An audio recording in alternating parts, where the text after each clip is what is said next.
Fala galera, tudo bem com vocês? Pessoal, na aula de hoje a gente vai conversar aqui pelo vídeo, tá? Devido a um probleminha com os horários, aí rolou uma incompatibilidade, então eu tô gravando esse vídeo para vocês em relação ao conteúdo, né? Pessoal, como vocês sabem, a gente vem estudando aí o filo cordata, né? É o último filo da escala evolutiva. Nós já vimos os primeiros representantes lá, os urocordados, depois os cefalocordados, né? Vimos os agnatos, a lampreia, e vimos também os peixes cartilaginosos. Se você bem se lembra, a gente parou trabalhando aqui algumas características referentes aos peixes ósseos, tá certo? Né? A gente já viu o que são as papilas urogenitais, vimos os septos gástricos, vimos que o sistema circulatório é fechado em qualquer um dos tipos de peixes, né? Vimos também que eles são heterotermos, significa que eles não conseguem produzir o próprio calor e que a temperatura deles vai variar de acordo com a temperatura do ambiente, né? Isso serve tanto para peixes ósseos, chamados de osteíctes, quanto para peixes cartilaginosos, chamados de condrictes, tá certo?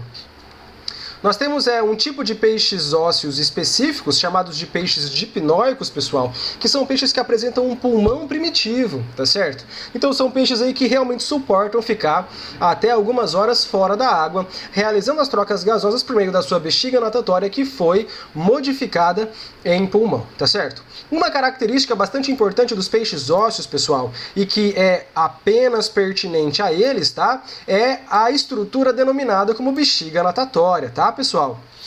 Bom, o nome já nos ajuda, né, queridos? A bexiga natatória vai auxiliar na flutuabilidade desses organismos, tá? Vai auxiliar na flutuabilidade dos peixinhos. E o grande porém dessa estrutura é como ela funciona, tá? Quer ver, ó? Considerem a primeira situação a seguinte, tá?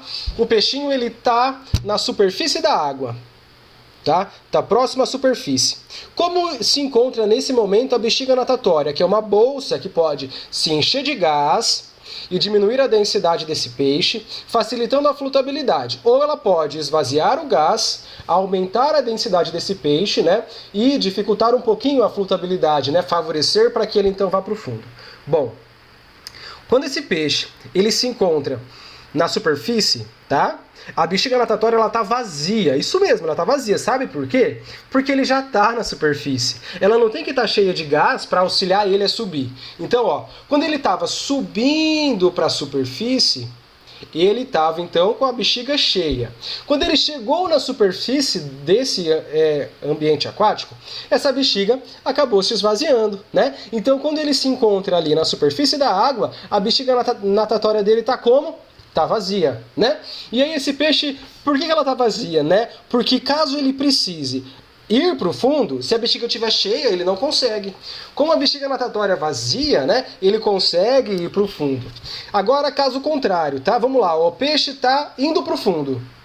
Melhor, ele já tá no fundo, né? Já tá lá próximo ao solo desse ambiente aquático. Como vai estar a bexiga natatória dele? Vai estar cheia, isso mesmo. Porque se ele quiser subir, né? Se ele quiser ir em direção à superfície desse ambiente aquático, ele vai conseguir.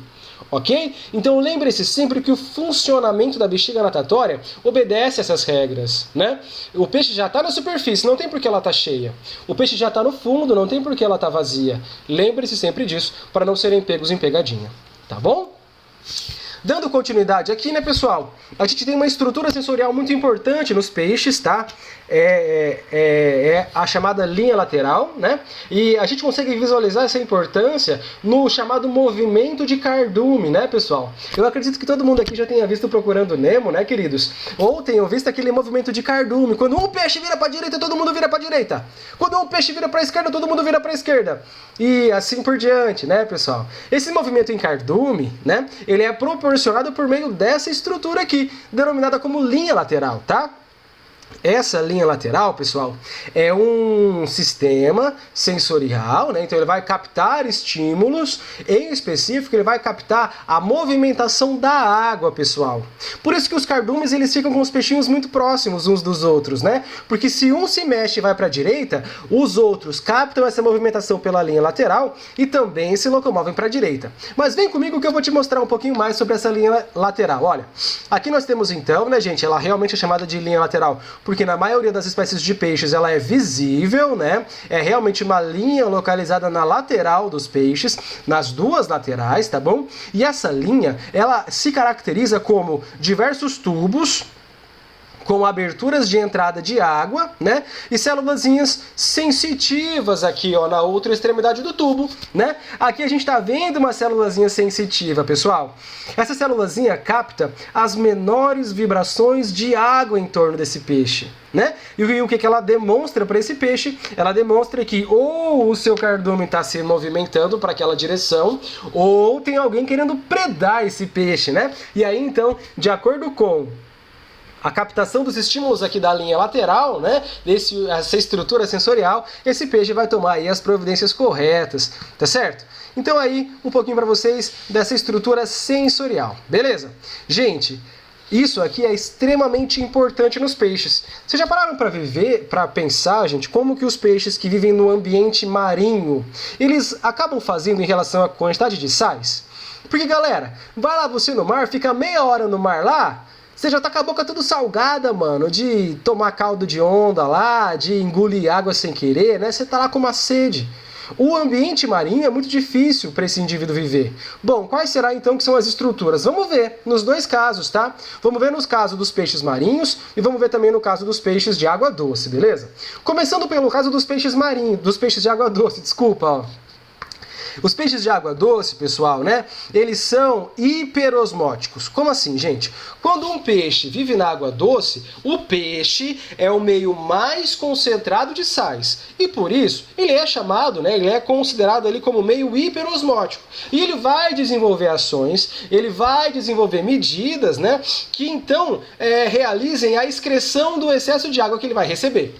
Como você sabe, né, a osmose, a gente tem que relembrar esse conceito aqui, né, queridos? Como você sabe, pessoal, na osmose, né, a água, ela vai passar do meio menos concentrado para o meio mais concentrado. A osmose sempre passa, então, do meio hiposmótico para o meio hiperosmótico, tá certo? O peixe de água doce, ele vai receber muita água por osmose, então, né? Logo, esse peixe de água doce vai apresentar rins especializados na secreção do excesso de água, formando uma urina muito diluída. Uma urina com muita água e poucos minerais, pouca ureia, pouca amônia, tá bom? Uma urina, então, muito diluída. Bom, e no caso dos peixes que vivem no mar, né, pessoal? Aí é o caso exatamente contrário, tá, queridos? Nos peixes que vivem no mar, nós temos que os peixes no mar são o meio hiposmótico, né? Eles se caracterizam como meio menos concentrado de sais, gente. É claro, a água do mar é muito concentrada de sal. Pensando nisso, no conceito de osmose, nós temos que a água tende a sair do peixe, né? O peixe tende a desidratar. Tá certo? E aí, então, quais serão as medidas, né, que esse peixe vai tomar para evitar essa desidratação? Serão algumas, ó. A primeira das medidas é esse peixe beber água. E aí talvez você esteja se perguntando, mas professor, eu sempre ouvi falar que quando a gente bebe água do mar a gente desidrata, tá certo. Só que o peixe, ele tem mecanismos de excreção de excesso de sal, né? Ele tem glândulas que secretam esse excesso de sal, pessoal, não é? Então, primeira medida, ele vai acabar ingerindo água, né? Ele também ingere sal. Só que ele vai fazer o quê? Ele, por meio de glândulas específicas, ele secreta o sal. Fica só com a água, muito bem. Além disso, os rins dos peixes que vivem em água salgada também são modificados. Eles também apresentam estruturas específicas, né? Dentre as estruturas específicas que esses peixes apresentam, eles vão apresentar um rim, que vai formar uma urina ao contrário da urina que era formada pelo peixe de água doce, né? Enquanto a urina do peixe de água doce era muito diluída, com muita água e poucos sais, a urina do peixe do mar é o contrário. A urina do peixe marinho, ela é pouco diluída, pessoal, ela é muito concentrada, porque ele recebe muitos sais já naturalmente, né? Então ele vai ter que dar os pulos dele para excretar esses sais. Ele vai excretar esses sais, então, justamente com o auxílio dos rins, né? Com uma urina muito concentrada, com pouquíssima água, porque ele não pode perder água, e muitos sais, porque ele tá lá ingerindo sais quando ele bebe a água do mar. Beleza, queridos? Aqui então a gente conversou mais um pouquinho sobre os nossos peixes, tá certo? Em relação à reprodução, né, pessoal? Nós temos que os peixes cartilaginosos, né, os chamados condrictes, os tubarões e as arraias, eles têm fecundação interna e a gente já conversou sobre isso, né? Eles apresentam aquela estrutura chamada de clasper, que é uma estrutura justamente voltada para fecundação, não é? E aí, eles podem possuir os 3 tipos de gestação, tá? Eles podem ter uma gestação ovípara, ovovivípara ou vivípara, tá bom? Vamos diferenciar os dois, tá? Uma gestação ovípara, gente, é aquela onde o embrião se desenvolve no ovinho e o ovinho tá lá no meio ambiente. Tá lá na aguinha, tá bom? Já uma gestação ovovivípara, queridos, é uma gestação em que o embrião do peixinho se desenvolve no ovo, mas o ovo fica onde? Fica dentro do corpo da mãe. Ó, na gestação ovípara não temos comunicação entre o embrião e o corpo da mãe, tá bom? Mas, de qualquer forma, esse embrião se desenvolve dentro do corpo da mãe. E a gestação vivípara, queridos, é uma gestação que tem comunicação com o corpo da mãe, tá? Não tem placenta como a nossa gestação também é vivípara. É vivípara graças à placenta. Só que a deles é vivípara graças a outras estruturas e não a placenta. Tá bom? Combinado? E em relação aos osteíctes, né, querido? Aos peixes ósseos. Os peixes ósseos, eles só têm um tipo de fecundação, que é a fecundação externa mesmo, né? Acho que todo mundo aqui assistiu Procurando Nemo, tá certo? Aqui eles liberam seus gametinhas na água, esses gametas se encontram na água mesmo, né? E acabam formando um ovo e o ovo se desenvolve na água, tá? Um fato bastante curioso sobre o desenvolvimento dos condrictes, pessoal, no caso dos organismos que são vivíparos, tá? Sabem um caso bastante comum? O canibalismo embrionário. Mano, como assim? Isso mesmo. No caso dos tubarões, que se desenvolvem lá dentro do corpo da mãe, né? Eles estão se desenvolvendo lá, pá. E pode ser que um tubarãozinho ganhe mais nutrientes do que o outro, ficando maior, se desenvolvendo mais, né? Pode acontecer o caso em que os irmãos acabem se alimentando de um irmão mais fraco, né? De um irmão menor, isso ainda dentro do corpo da mãe. Canibalismo entre irmãos tubarões, né? Muito louco isso, né, pessoal? Mas isso aí ocorre. Tá certo, queridos? Bom, e aí a gente passa agora para uma transição, tá? De peixes para anfíbios, tá? Porque os anfíbios, pessoal, eles são o primeiro grupo a começar, o primeiro grupo de animais, né? A começar a conquista desse ambiente terrestre, beleza? Bom, até aqui a gente viu organismos aquáticos, né? Urocordados, cefalocordados, as lampreias e os peixes, todos vivem na água, tá bom? Qual é a importância da água, né, pessoal? Gente, a água facilita e muito a vida. Tanto é que a vida começou onde? Na água, né? A vida teve a sua origem justamente no ambiente aquático, tá certo? As atividades celulares, elas ocorrem onde? No ambiente aquático também, né, pessoal? Então, a vida na água ela é mais fácil, tá certo? Só que aí nós tivemos, né, a transição, a passagem de alguns organismos para a Terra. Os primeiros organismos a colonizarem o ambiente terrestre, tá, foram as plantas chamadas de traqueófitas. Beleza? Essas traqueófitas, né, aqui tá errado, tá? Desculpem. São os primeiros organismos a colonizarem o ambiente terrestre, beleza? As plantas traqueófitas, vocês lembram das nossas aulas de botânica, né, queridões? São as plantas, gente, que apresentam vasos condutores, tá? São as plantas que têm xilema, que têm floema, né? Além dessas plantas, os moluscos pulmonados, né, os moluscos lá da família dos caramujos, eles também colonizaram o ambiente terrestre juntamente com os insetos. Esses foram os 3 primeiros organismos a colonizar o ambiente terrestre. E com a colonização do ambiente terrestre por eles, pessoal, isso permitiu, né, que os organismos então saíssem do ambiente aquático e se dirigissem para o ambiente terrestre. E aí é claro, né, pessoal, que a gente começa a falar um pouquinho então sobre os anfíbios. Gente, essa transição ela fica muito clara em relação aos anfíbios, né? Mesmo considerando a vida de um anfíbio, tá? A vida de um sapinho, por exemplo, começa quando? Começa com ele como girino, né? O girino é o estágio jovem do sapo e o girino vive onde? no ambiente aquático, é claro, né? E aí, conforme esse girino vai se desenvolvendo, conforme esse girino vai adquirindo as suas características, né, pessoal?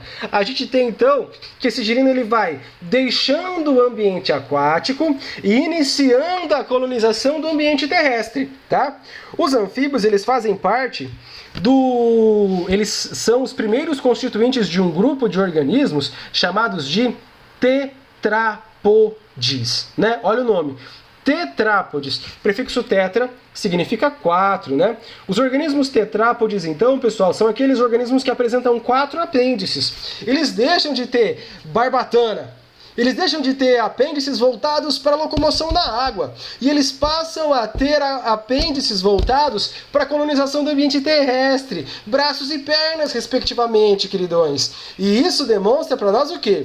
Isso demonstra que os anfíbios foram o primeiro grupo de animais, ou melhor, né, professor? Eles foram o primeiro grupo de cordados, queridões, de vertebrados a colonizar o ambiente terrestre, né? Porque depois que o girino se desenvolve em sapinho, depois que ele já tem braços e pernas, ele faz o quê? Ele vai para o ambiente terrestre. Ele pode não ser totalmente independente do ambiente aquático, né? Mas ele ele já vive, ele já se alimenta, né, no ambiente terrestre. Certo, queridos? E aí, né, pessoal, nosso próximo assunto, então, aqui mais uma vez, né, mostrando um pouquinho como foi o surgimento dos apêndices, né? Olha lá, tínhamos um peixinho dessa espécie e tudo mais. A nadadeira desse peixinho tinha algumas estruturas diferenciadas, né? Esse peixinho aqui, gente, era um peixinho dipnóico, aquele peixinho que consegue respirar um pouquinho fora da água, né?